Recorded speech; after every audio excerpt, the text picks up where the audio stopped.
Bible reading this morning is Micah chapter 6, verse 1 to 8, page 934.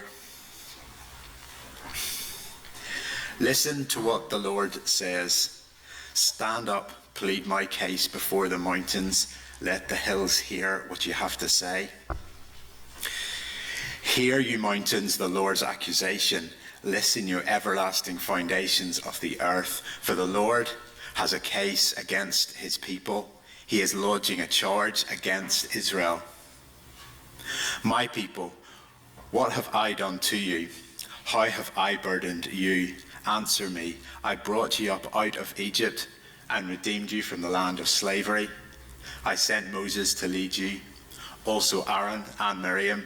My people, remember what Balak, king of Moab, plotted and what Balaam, son of Beor, answered. Remember your journey from Shittim to Gilgal, that you may know the righteous acts of the Lord. With what shall I come before the Lord and bow down before the exalted God? Shall I come before him with burnt offerings, with calves a year old? Will the Lord be pleased with thousands of rams, with 10,000 rivers of oil? Shall I offer my firstborn for my transgression, the fruits of my body for the sin of my soul? He has shown you, O mortal, what is good. And what does the Lord require of you? To act justly, and to love mercy, and to walk humbly with your God. Amen.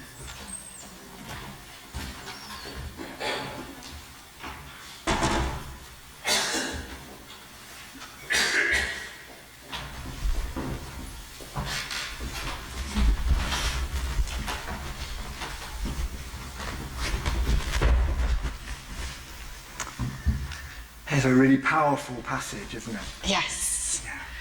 Wonder what you saw there as you were hearing those words this morning. Well, I think that the first thing that really strikes me is the kind of the power of the words at the beginning, the kind of the Lord's accusation against his people, and kind of questioning what have I done?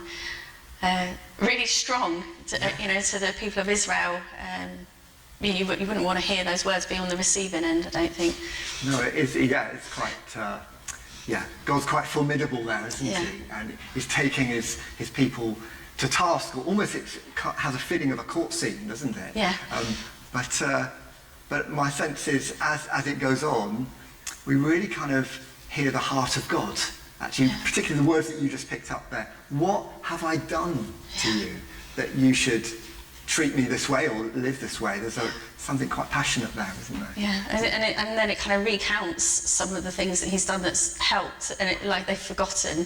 Yes. And it just sort of makes me think about how sometimes when something kind of unfortunate happens, like in your own life, that there can be a tendency to just be so wrapped up in the awfulness of a situation and forget God's kind of faithfulness along the way. But human nature, I guess.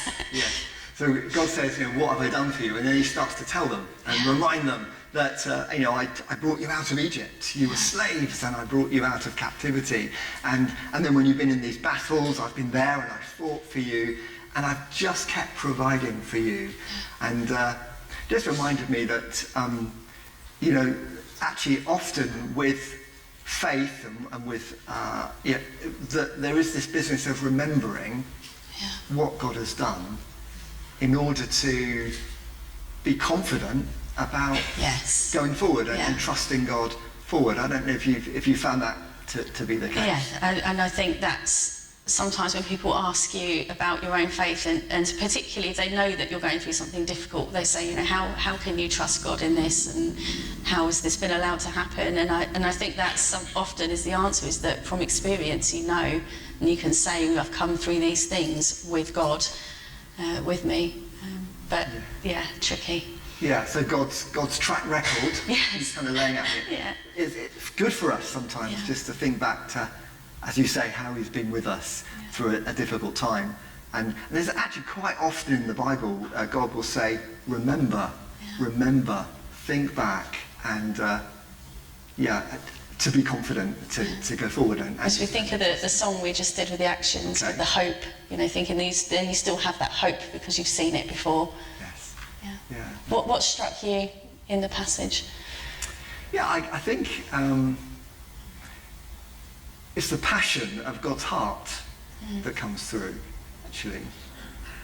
That I guess just the feeling that God is deeply hurt by the way his people are behaving, that they're not living his ways, and maybe not getting on together, not treating the poor as the poor should be treated.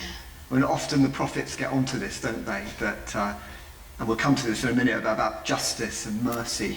And I love that a bit in Amos, where God says, stop singing, take away the noise of your songs. They make me sick.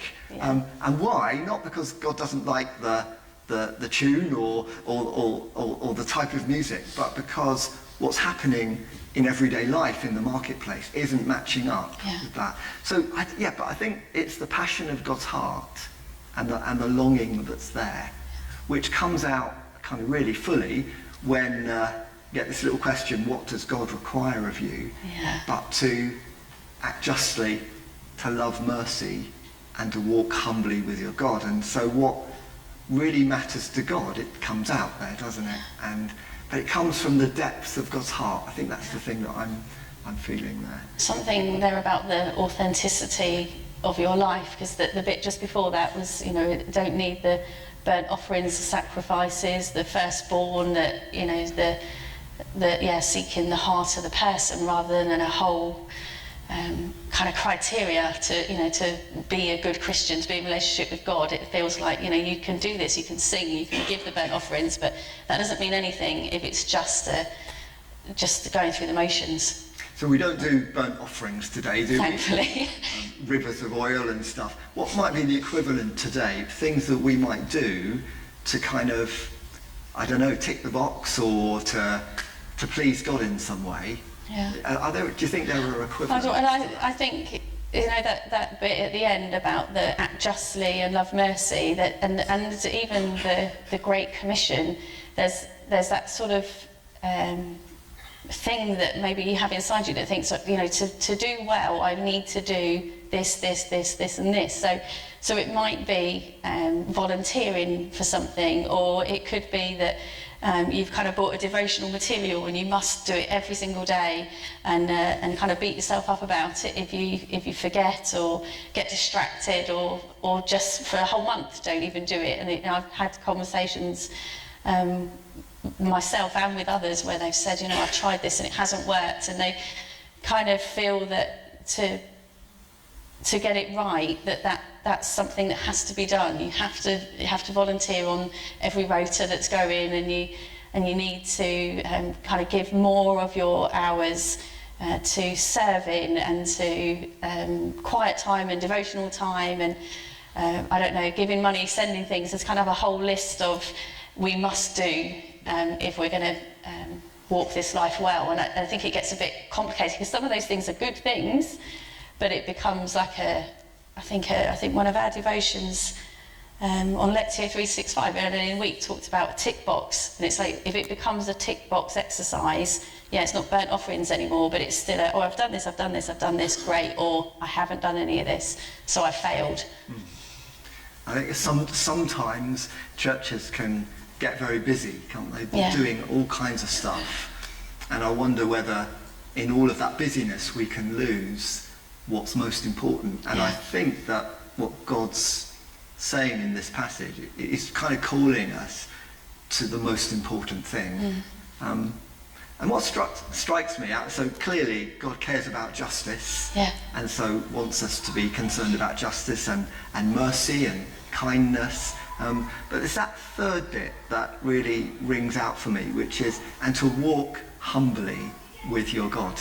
So that our relationship with God seems to be the most important thing, and the thing that God longs for. He longs not just to give us instructions and things to do, but he wants to know us and for us to know him. And I think this image of walking with God is very powerful, isn't it? And it tells me that God desires us, desires our company, our communion, more than our deeds. You know, and our deeds do, we need to do the justice thing and mercy. There are ways in which we get on with God's work. But the most important thing is surely that last bit about walking humbly with God.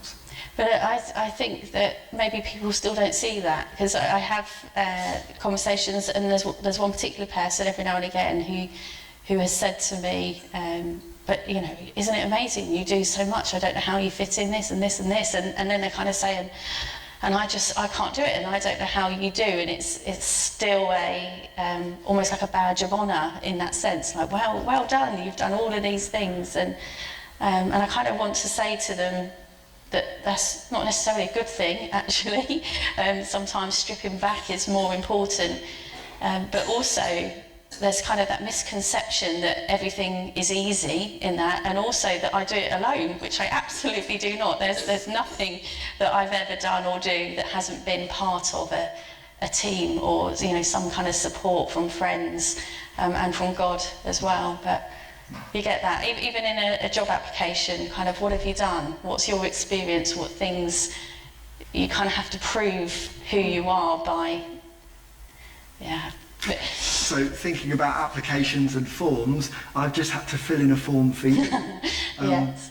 And it took me 2 hours to do it. It was, I know, I'm really sorry. You know, It was painful, wasn't it? Yeah, that's right. And it was all about these last kind of few years as you've been training for ministry, and it was asking me about. Well, actually, interestingly, the first few sections of this 12-page document that took me 2 hours. Did I mention it took me 2 hours? You've said that already. Yeah, you're not letting that go. The form did want to know about your gifts and your skills and the ways in which you would, you know, minister amongst God's people and in the community.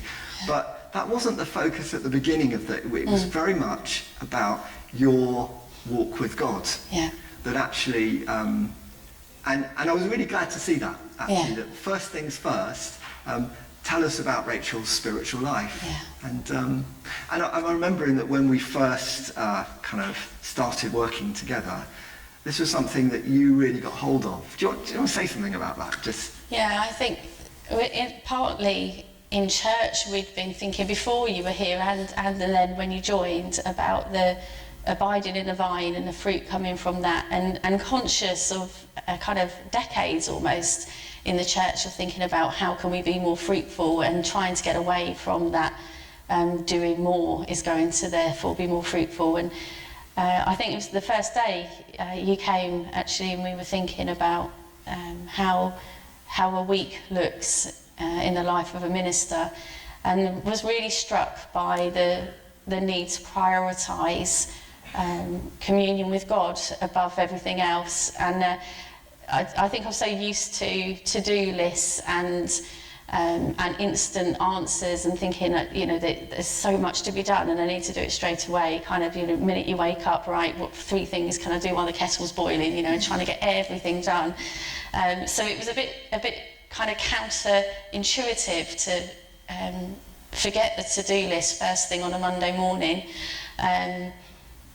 and to say, actually, for the first hour, once the children are in school, just to spend time with God. And so, give or take the odd week where that's got a bit wrong, it's pretty much every week is what I do.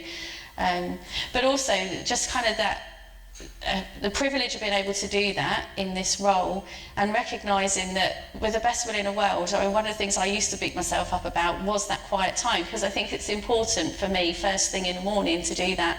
But I am not a morning person, and I'm not getting up earlier than my children to do the devotional time without there being serious consequences for my whole family. so I found that really difficult, but there's little ways that I can do that while the children are kind of busying around and vying for my attention. But I realised that I needed to find different rhythms that worked for me. And that hour on a Monday used to be full of head earphones in and listen to a devotional thing or listen to music. But now I find the silence is far more powerful most of the time, and the more I've done that, the more I long to have that. And I mean, you can't do that 24/7. There are things to be done with God with you. Yeah. But yeah, just taking that time has been really important, and to let everything flow from that rather than here's the 15,000 things I need to do, let's do those, and then kind of squeeze God in at the end of the day. Yes. So Yeah. You mentioned there that you have family and children, as you know, and actually that just reminds me that all of us are in different seasons of life and different demands on us, and so finding out how to walk humbly with God is going to be very particular to you are. So how's it look for you? Well, you know, I'm in a different series. I don't have young children around. Until recently, we had one of our kids living with us with his wife and stuff. But actually now we're once again, it is just the two of us plus our cat and our 3 chickens. Do they join you? Well, no, we don't have community prayer with the cat and the chickens. Communion with the chickens is just a weird thought. Carry on. No, what I'm thinking now is that what is possible for me is different for you. I'm reminded of a little story of, I think it was Susanna Wesley, who was either John Wesley's mum or his wife, I can't remember, but she had lots and lots of kids. Yes. And her days were just full of family stuff, you know. But her way of seeking God, of just being with God, was just to throw her apron over her head in the midst of all the hustle and bustle of family life, and just spend a few moments just being with God. I love that story because it reminds us that actually there are practicalities to work through here.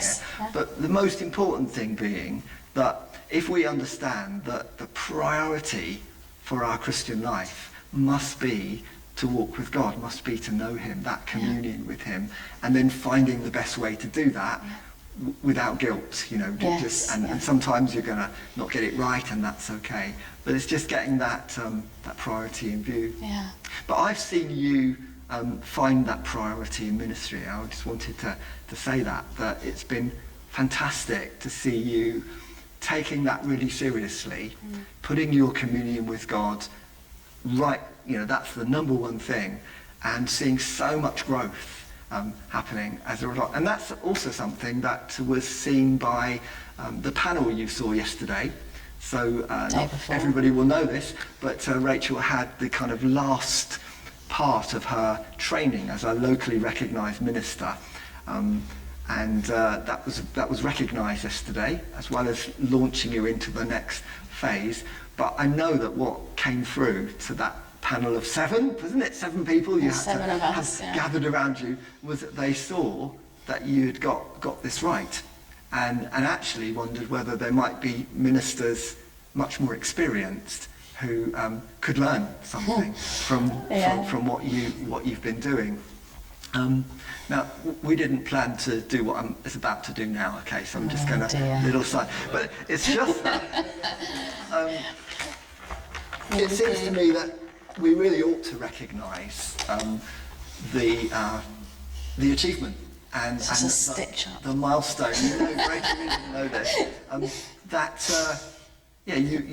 You've completed a time of study and preparation, and you now are a locally recognised minister within this area, and I think that deserves a little bit of.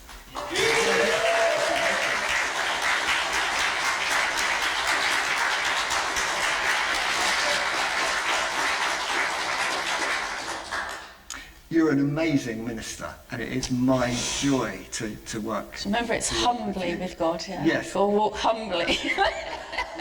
We're not meant to humble each other. We humble ourselves, and so it's okay. But Sarah and I were just wondering about how do we kind of mark this, you know? And Sarah started thinking about the mole in the story, and. Some lovely quotes from Mole. I think at one point he says, "Do you have a favourite saying?" The boy asks, and he says, "You know, if if at first you don't succeed, Eat cake. have cake. And the boy says, does that always work every time? Yes, no. Well, we thought that the best way to just celebrate together your achievement and the fact that you are now a locally recognised minister within the church and set to move towards national accreditation. So that'll be the next part of your journey. We don't want to get too quickly in that direction. We want to hold the moment. So,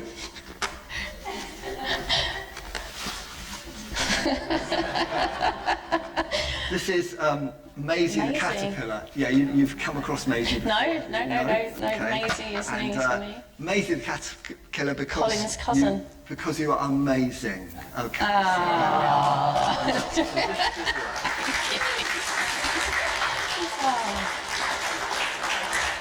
Thank you. And we've got some more cake as well. We've got some tray bakes. So there's cake my all goodness. round today. Okay, when you go through to coffee today, please do Wow. go through for coffee and tea. Even if you normally stay in here, there's lots of cake to enjoy and be part of the celebration of Rachel's journey and Thank you. celebrating how she has got her priority right in terms of seeking God as the foundation of ministry, which is basically what Micah is about here today. Yeah, sorry, that's thrown us off track. No slightly, idea. hasn't it? Just as the last little bit of our conversation, people may have noticed that we've got all around us some verses from the Bible on these banners, and they're up on the screen there as well. Do you want to explain why we've done that? Yeah, sure. So those of you who have been here a long time may recognise all of them. So these have been our verses for the year, each year, for the last 5 years. And as we approach prayer week beginning today and with our service tonight, and we thought it would be good as part of the prayer week to have these banners, which will move from here and be displayed around the room for people to spend time each one, along with a couple of our themes of friendship and communication, and just to sit with them. There are some little prompts that we've created, but you don't need to use those. You can just sit with those and see what comes to mind, or where the Holy Spirit might prompt something. And we thought it'd be good to look at it as quite a nice journey. As we've spent more and more time looking at the verses, we can see kind of how they flow together, and that's been really, really encouraging. I feel like I have to say now that it wasn't initially our idea. It was sparked by a few other people as well. But it was good to get them all out and to find them. Thank you, Anne, for your help with that, because we wasn't sure where they all were. But yeah, so it's good to have those all out again. But Yeah, so there's something of a journey here, a 5-year journey. Yeah. We're going to kind of recreate that, as we say. So when you come in, whenever you come in the week, then you'll see everything set out for you to kind of walk with God through those different themes and texts. And so, yeah, I think that's probably enough for us to have brought this morning. So I think we're going to sing a song of worship, which captures the essence, actually, of what we've just been saying. But thank you. Thank you.